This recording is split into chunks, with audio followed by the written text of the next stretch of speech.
Ooh. Well, here we are down here at the watering hole. How you guys doing? David Vos here. And we are down here at the watering hole. And it looks like this water has come through and pushed this log up even further, because the last time we were here it wasn't that far.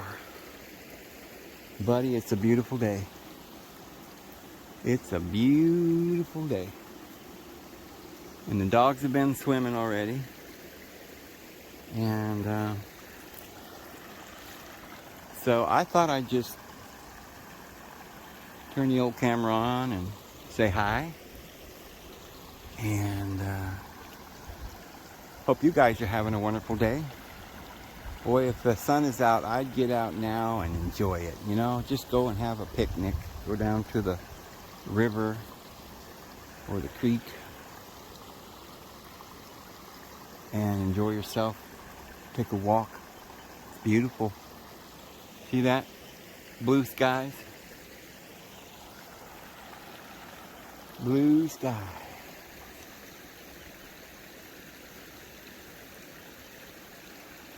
Yep.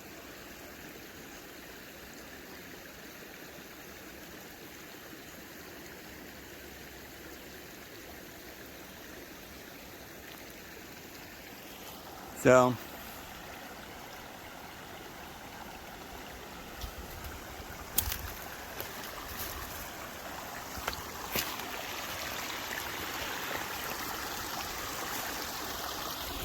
here come the doggies.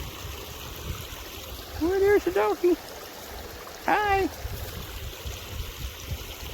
Here comes Miss Booch. Boy, they're good at straddling those logs there, aren't they?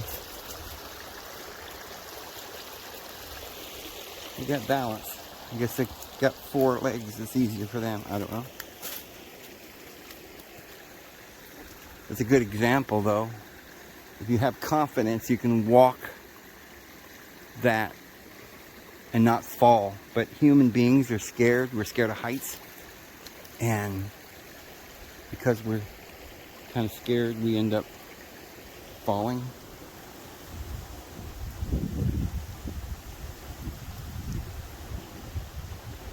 There's Miss Blue.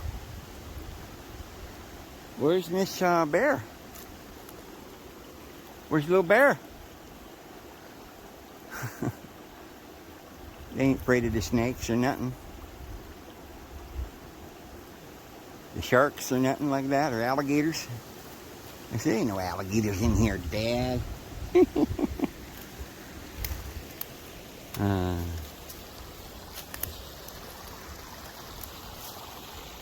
no alligators. So, I guess the Kardashian family's taking over the world. Did you guys hear about that?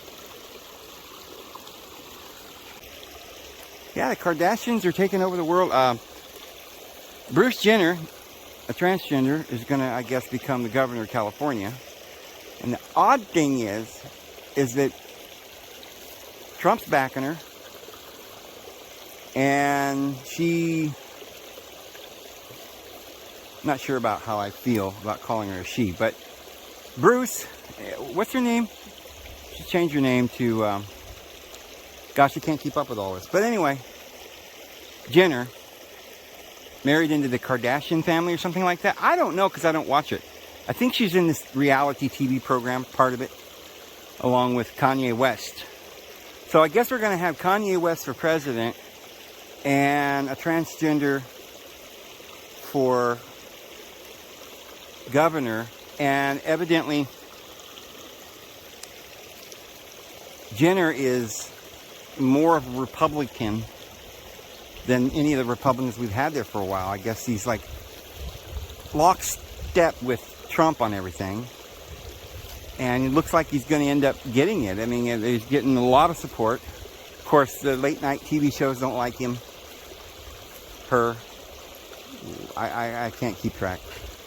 But what I find to be interesting is that, you know, I remember back in the days of Phil Donahue, I didn't even think they'd even heard of transgenders at that point. I didn't think Phil Donahue would have had a show on how we ought to consider this normal and teach children transgenderism from 3rd grade. But so the whole, you know, we conservatives were against that kind of thing, and now here it is, we're voting for it. And a rapper, we're going to vote a rapper in for president, you know what I mean? And it's just weird. I mean, so Trump is for the vax and just signed the executive order for the QFS, the quantum financial system, which is going to be run by the AI down there at CERN. This huge mega, you know, computer that's going to be able to process 7 billion transactions per nanosecond and know where you're at, your GPS location, have your number on file and know where you're at, what you're doing. And it works kind of like our credit system does now with the credit score. So you have a score. If you have a good score, then you can buy and sell. But the only difference is that this credit score will be based on everything that you do. If you put a thumbs down and you don't like Bill Gates, or you're not getting vaccinated, or you didn't wear a mask, or you said something against the Goggle brothers, you know, it's the same thing as what they're doing on Facebook. If you do something, you go into Facebook jail. So you go in there for a couple of weeks and then you get to come out. But this is intimidation, teaches you how they want you to act. Now, if you do everything right, you get a good score, you have free speech and you can buy and sell. You have your rights. But you lose your rights if you decide to form your own opinion or go against, you know, the structure of society, which makes them your lord and you have no free speech. If you say anything bad about that, they'll just take away your right to free speech. And so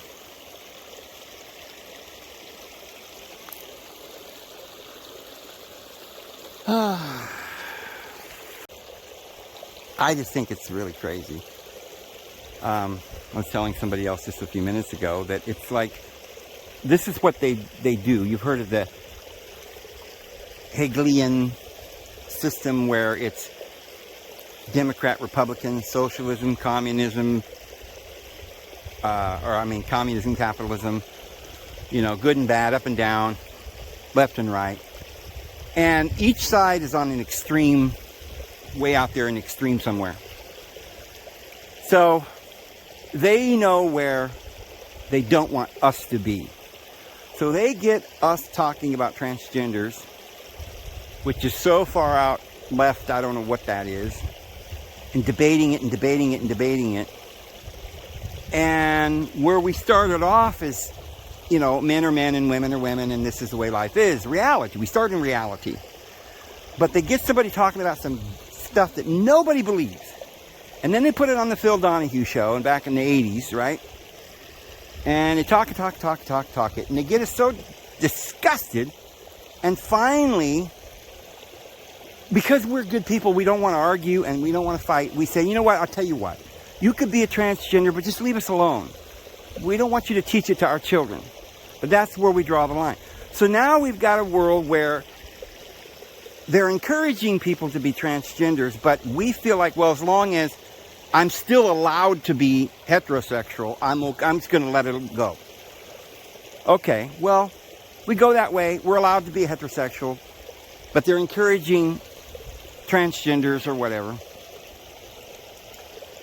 And, you know, the music's going that way. Everything's changing. The violence, the pornography, everything's going extreme.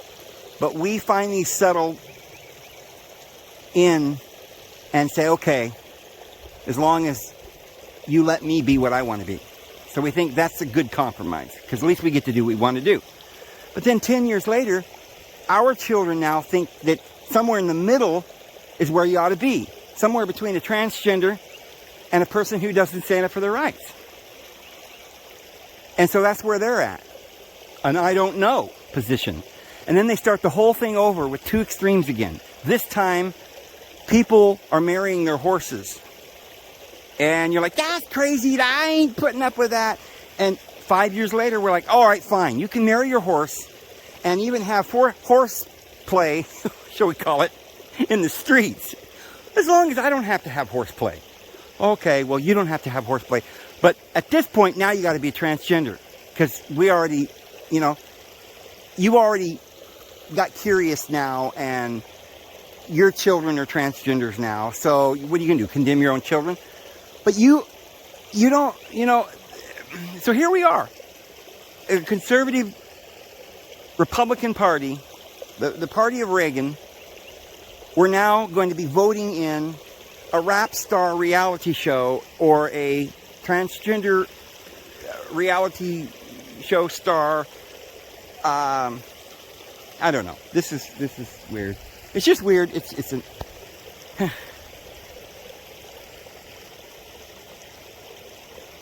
pretty weird.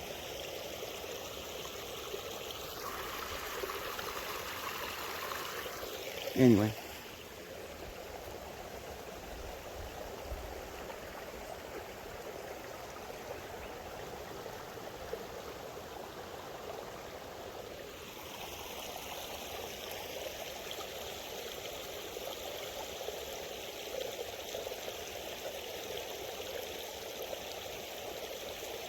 So I was thinking about the astrological wheel. We were talking about that in the last few videos, different times. And we were saying how it represents the gradual evolution of the soul. And at the bottom of the wheel, there's darkness and there's water down there. On the left side of the bottom of the wheel. On the other side is like fire. There's scorpions and serpents and Sagittarian, lustful little horses with the faces of men. Now in Greek mythology, they were kind of like little perverted, lustful animals that came up out of hell, right? But so the water was from Sagittarius, Aquarius, and Pisces, because Sagittarius has the sign of Capricorn, which is a goat, but it has the fishtail, which actually it's not a fishtail, it's a dolphin tail. It's a mammal. It's not a fish. But it is some sort of creature, a beast. And that's just in our modern astrological wheel, because in other ancient astrology signs, there were variations to that. But that's definitely where the water is. And that's January, or Oannes. John, On, Oannes. The J is a yeah. And John the Baptist is the one that was baptizing in the wilderness. And Jesus had to fulfill all righteousness, go and get baptized of John, because Jesus partook of flesh and blood, as did his brethren, and therefore he had to go, and he was transformed from glory into glory, as did his brethren. Or it says in 2 Corinthians 3:18, we will be transformed from glory to glory, as was the Lord. And he learned by the things in which he suffered. So Jesus also entered into this world and learned by the things in which he suffered. The fact that he had to fulfill all righteousness, go under the water, which is a symbol of going through the physical vibrations and forces of that place beyond the bottom of the wheel. We were talking about how the modern occult, led by these evil people like Crowley, they have been coming up with these lies and telling us that we need to go backwards. We're going into the age of Aquarius. That's the water. That's down below. We got to be going up.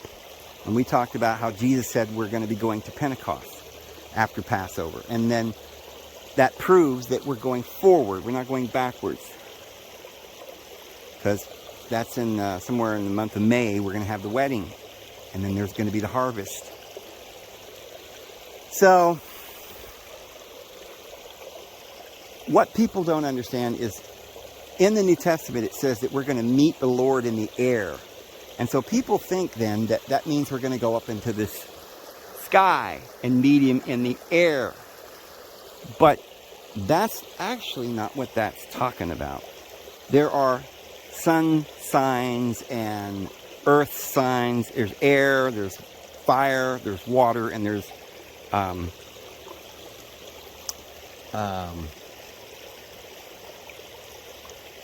earth, fire, water, and air. Well, you see, this is where people get kind of mixed up because they're reading this old cosmology of hell being beneath and heaven being above, and it's very difficult because now we're thinking in terms of the earth is round, and we know that anything up from wherever we're standing on the earth is what we call up. But in those days, they didn't know that, you know, we were spinning ball or whatever, so they thought of heaven as the blue sky, and the sun was the highest.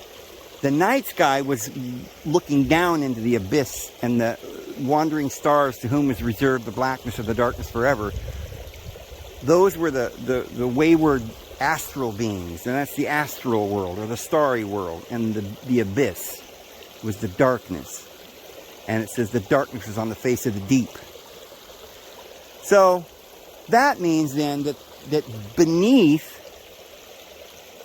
when, you know, they knew the earth was round because, well, or to something, they knew, I mean, you know, the scientists all the way back to the ancient pharaohs knew the earth was round. But it was kind of poetic the way they believed, because the stars would, in the astrological wheel, would go up in the air and they'd be reborn in spring. And then they would go down and fall and be conquered and go into that dark abyss. So there were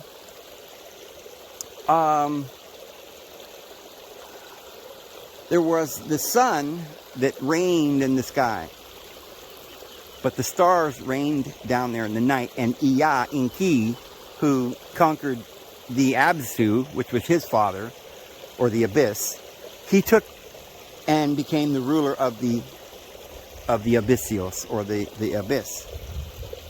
And so he was the advanced technological, you know, space. He probably had, you know, you could even imagine he had spaceships. He was highly advanced, obviously, because he made man in form and kept us as slaves and didn't want us to go inward and find that light and become higher and more advanced spiritually. But more or less tricked us by his technological advancements into thinking that he was God. And he didn't want us to have that knowledge to become like God. So he cast us out. But all of that I said because I wanted to point out that if you understand astrology the way people do today, where you're going to use it to tell your fortune, you're not going to be able to go very far with that. And this is the reason why. Because, as we said yesterday, everything's upside down. They've turned the astrological wheel upside down so that we're going towards Aquarius now. They did that because they didn't want us to find the truth. That knowledge, astrology, the ancient science, the esoteric wisdom, is the truth. But no one's ever been able to figure it out, because what they do is they start the day in the middle at night at 12 o'clock. And the new year starts in January instead of in spring. Now, the Jews had two ways to count the year. They had, you know, like it says in the Genesis chapter 1, there was an evening and there was a morning the first day. It was the evening and the morning the second day. So we start with the evening and we end with the day. Of course, before that we were in the light, so it's a cycle, which is why in Revelation chapter 20 it says that the dragon is thrown into the pit, and he couldn't come out for 1,000 years. But at the end of the 1,000 years, he'll come out. The devil will come out and go off to deceive the nations again. So this is a cycle. The heavens go and revolve around and around. Day comes and then night comes. And they understood that. But mankind could get caught up in this cycle, because Yahweh was a God of good and evil. Darkness and light. He created them both, or he made them. He didn't create them. It's a different word. He formed them. But our Father in heaven's only light, because that light is the only true reality. The outer forms are just dancing images, illusions, and they should be reflecting only the Father's will. And we should be living in this sphere of light forms, rather than this dense, base form, lustful, carnal nature that we're living in, with the wild beasts that kill and do harm and eat each other rather than eating straw like the bull. So, if everything's upside down, then, for instance, let's say that you were going to try and use numerology. Now, someone in modern times would say, oh, well, 1 is the beginning and 9 is the end of the numbers. So, what is your number? Well, let's see.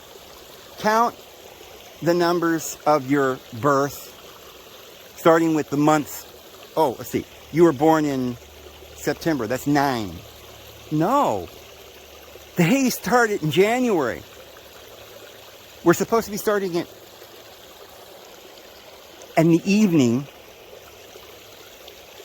In prophecy, it starts with the evening and then the morning. But as you know, the head, or is the ram, which is Aries, and the feet is Pisces in the astrological wheel. So you would start, 1 would be the house of it would start there, not in January. So you say, well, the world works so harmoniously. If you know your number, you can know everything about you. But yet they're giving you the wrong number. You don't know when the year starts. So if you look at a clock, you got 12 up in the air and 6 o'clock pointing straight down. But 6 o'clock in the morning is the horizon. And the horizon, everything below that would be darkness, and everything above that would be light. But the way they've got it is they've got the bottom of the wheel's got starts in the middle.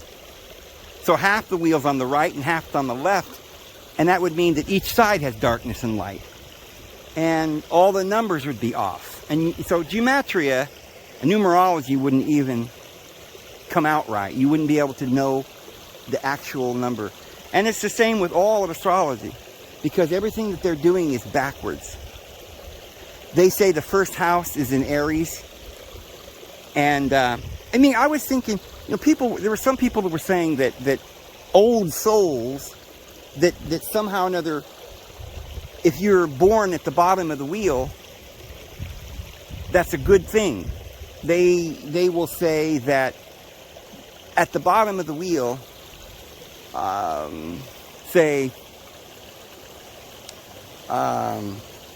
there are attributes, shall we say, of exploration and technology and advancement and knowledge.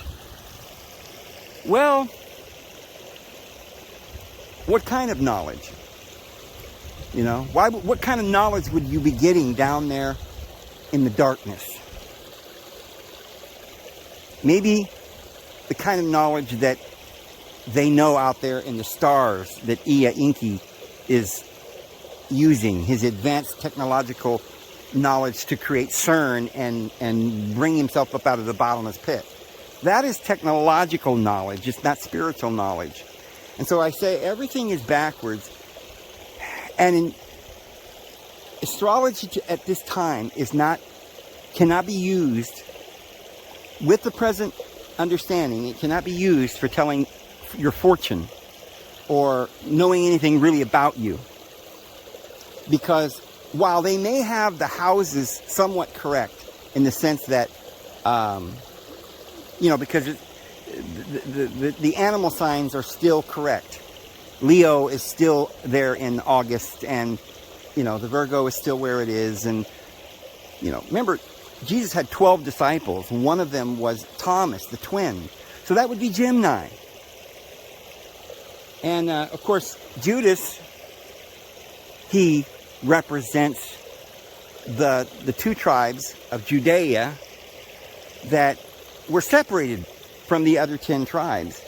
And they were down in the southern part, because the northern tribes were the 10 tribes. The southern tribes was the 2 tribes of Judah and Benjamin. And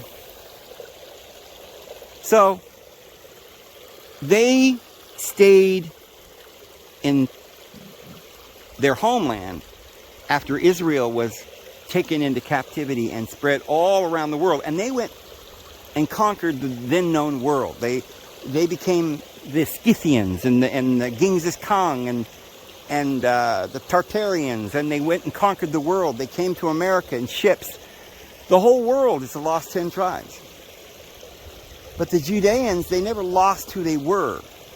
They knew who they were, and the scepter will not depart from Judah until he who comes has the legal right. But who has the legal right? Well, it would be Joseph, because the stone, it says that, I see a little frog or something over there. Yep. But Joseph would be the stone that the builders rejected. The stone of Israel. He got to keep the stone that Jacob laid his head on. That was that stone that Abraham came in at the big trees of Mamre, when he originally came and he blessed it. And then Jacob came back and found the stone. And then that's where Deborah would teach her students. She was a Nazarite priest and of the order of Melchizedek. And her students were those like Samson and Samuel. They ended up taking her place after she went away. And then they became high priests, because even though they weren't Levites, they were higher than the Levites. So that's why David could go in and eat the showbread. And he wasn't a Levitical priest, because he received the priesthood after the order of Melchizedek. And he didn't get it from the tent of Shiloh, where the Levites were. But he got it from a different group of priests that were at Bethel, in the little city of Nod. 2 miles from Bethel is where the priests lived.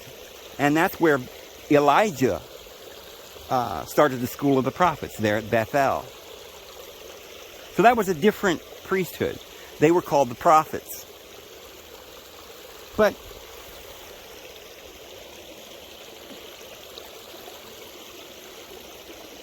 these Judeans, they, all the way from the very beginning, when they were all together, they were just young boys. Joseph was special because he was the son of Rachel. Jacob had 2 wives, Leah and Rachel. There are 2 deities. There's the one above and there's the one beneath. There's the God of this world, who's blinding the minds of the unbelievers. And then there is our Father who is in heaven. And Jesus said, your father's the devil. He's from beneath, but my Father's from above. So there's the God who reigns in the sky, and there's the one who has the key to the pit of the abyss, the abyssios. So there are the 2 covenants, the old covenant and the new covenant. There is the night and there's the day. There's the winter and there's the summer.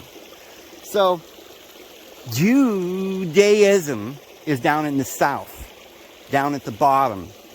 And they reigned down there. But Bethel was further north, and that was ruled by the Ephraimites, who were the firstborn of Joseph. So Ephraim had the stone of destiny. So when Jesus chose his disciples, he took one of each of the tribes. As we've said, Thomas was the twin. Well, who was Peter? Petra, or stone. Upon this rock I shall build my congregation.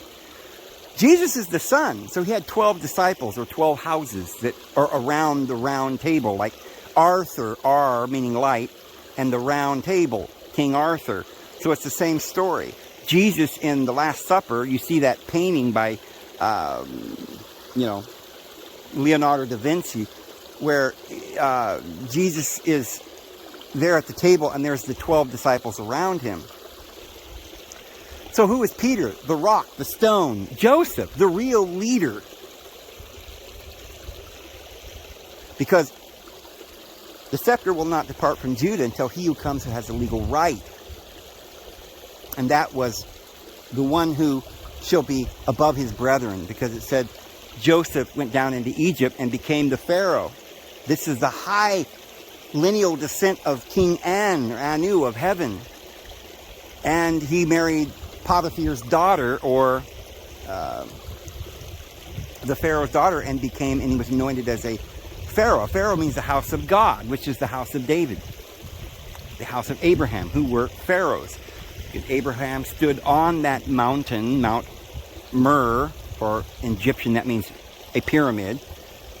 From ancient times, Mount Meru in Africa ended up, as they went down the Nile, they started making, in tradition of their sacred mountain, they made these mountains, these pyramids. They called them MRs. So in the Bible, it's called Mount Moriah, okay? But it's the same as the MR, the Mount Mer. And that's where Abraham originally went. It was at the center of the geographical center of all the world. That's the Great Pyramid. It sits at the geographical center of the world. And beneath it is a labyrinth, a hole, where they have all the libraries and the books and everything stored and preserved till the time of the end. Herodotus tells us about this, the Great Labyrinth. But when Abraham went there, it was called Arba, Arioth Arba. Arioth means city, and Arba means the four. So Arba has come down to us as the orb, or the light, or Mount Horeb, or the Hebrews, or Hebron. That's what the Jews call it today, Hebron. And it was over a cave. And the cave in Hebrew means a vortice, central vortice of a circle. Okay? That would be then the center of all of the 12 houses. They went from there. Moses led them around for 40 years. Around has 360 degrees. And 360 times 40 is 1,440. The 144,000, see? It comes. All those numbers are in that. So the tribes went out to conquer the land. That was the conquest. They went out to every part of the world.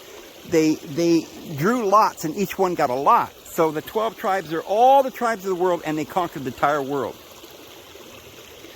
But they became lost. So Jesus said, I come only to the lost sheep of the house of Israel, to find that which was lost. I have other sheep which are not of this fold. Them too I shall bring, and there shall be one shepherd and one fold. But when they went down there, it was Judah. The other kids wanted to kill Joseph because they were jealous, because he was the son of Jacob's wife Rachel, who was the wife, or the covenant, the new covenant, or the covenant of El. And that was Jacob's favorite covenant, the covenant of peace, the covenant of love. And his firstborn son was Joseph, through her. So the other brothers were from Leah, or the Yahweh covenant. And they were jealous, because there's a lot of jealousy and hatred in the law. And so they wanted to kill Joseph. Well, Judah said, no, let's not kill him, because he knew how important he was to Jacob. So Judah said, let's sell him. So they sold him to the Midianites, and they took him down to Egypt. Well, this was all actually prearranged. Why are we in this world? Why are we suffering? Well, our Father in heaven didn't sell us. Okay? Somebody else sold us. Who was it? It was Judas who betrayed the Lord. And before he did that, what did the Lord say? What did Jesus say? Go do what thou must. He knew exactly what Judas was going to do. Betray him. But he had to. For this he was born, to come into the world and die. To lay down his life and take it up again. And all of us were born to come here, that we might partake of the fruit tree of knowledge, to become like God. It was all planned. You see, we chose to come here, to go through this classroom, to learn by the things in which we suffered. And so Peter, being the stone, the rock, was the leader of the rest, and he was Joseph among the 12. He was the tribe of Joseph, the favorite child. But even Peter denied the Lord 3 times. And Thomas the twin, he was an unbeliever. And Judas was a betrayer. So Judas is down there in the constellation of Scorpio.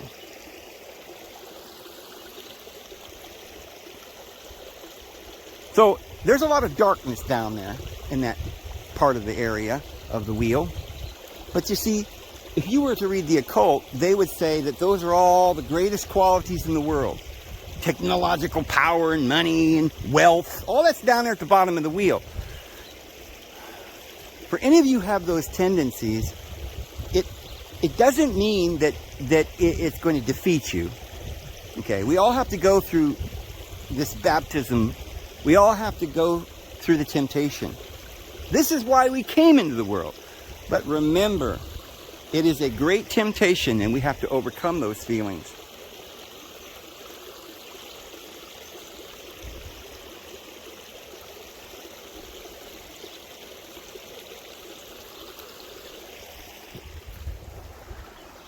Let's see if we can start making our way back. So, there's just so much that, you know, I plan on at some point doing a video and explaining in detail when the year begins and going through each of the months and what they actually mean, and putting that together with all of the numbers, because there's, remember, there's it all is part of a system of knowledge, numbers, because there are 10 numbers and there are 22 letters of the alphabet. And those fit into a thing that we call the esoteric wisdom, or the science. Some call it Kabbalah or different things, but it's the great wisdom. The tree of life, the Sefer Yetzirah, the serpent winding up the tree with the 22 paths and the 32 ways to wisdom, and the Tim Sephiroth, and all of that is part of this ancient knowledge. But somewhere along the line, somebody took that information so that we could not understand it, and we could not use it to have enlightenment. Our science was divided. Yahweh didn't want us to have knowledge, so he cast us out. And at the Tower of Babel, it says he divided their language, or their science, so that they couldn't reach unto God, become like God. Now, the earth was divided. It was, as we said the other day, it was divided with 3 sons getting each an area. Shem, Ham, and Japheth, which is the same as the Hades, Poseidon, and Zeus. They all got their portion of the world that they ruled. But at that division, what they were really doing is dividing the wheel. And if you know the divisions, if you know the numbers and you know the meanings and the characters involved, if you know the Apostle Peter and you know his inclination, And if you know why Thomas was a doubter, then you'll know your own self. Because we all went through these natures. We all had to graduate through the water, from the fish, the birds, the mammals, the men. As 2 Corinthians 15:40 through 45, 50 something through there says, where like the Apostle Paul talks about the resurrection and how God gives it a body as it pleases him. There's that of the fish, there's that of the bird, there's that of the mammal, and that of the men. And in the resurrection to eternal life, it's similar. There's still a progression.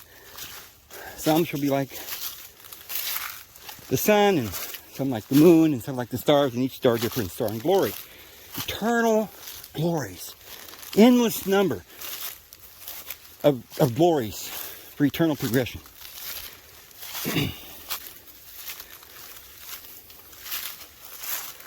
But we have to rightly divide the wheel. We have to understand the meaning of each number.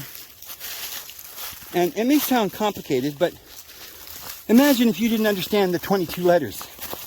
You wouldn't be able to write. And if you can't write, you can't communicate. You know?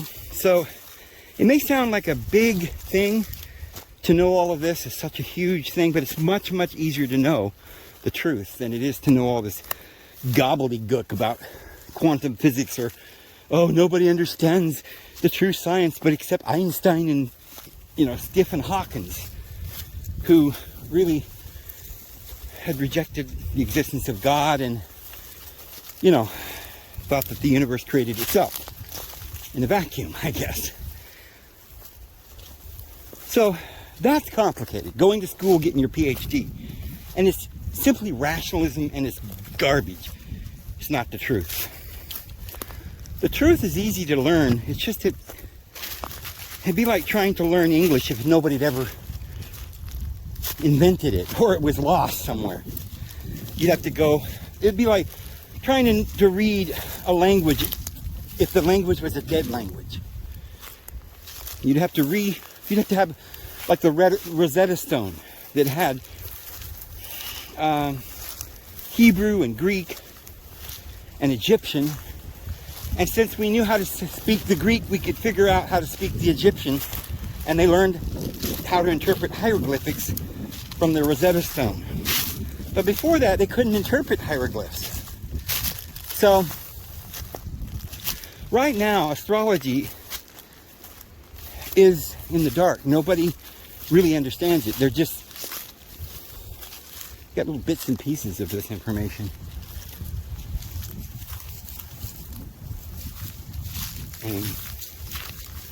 So anyway, when we understand astrology correctly, and we know when the day begins, when the night begins, we know the character of the night and the character of the day.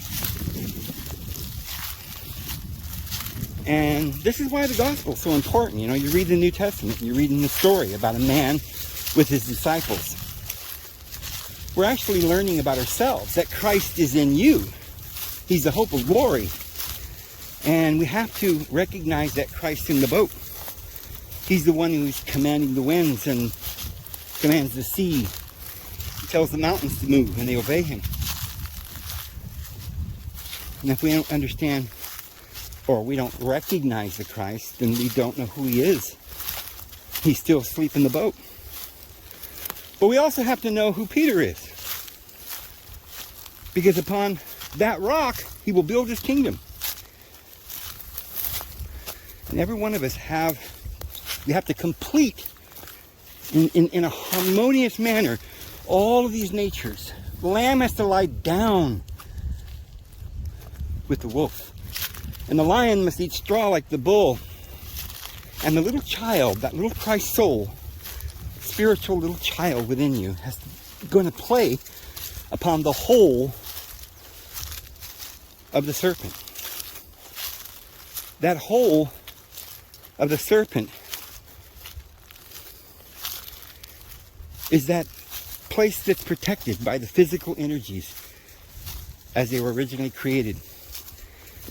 There's nothing wrong with the physical world, but you have to learn how to play a flute and charm that serpent. There's nothing wrong with an ass. He's stubborn, but you can put a bit in his mouth and ride into Jerusalem on that ass. We're going to get the victory, guys.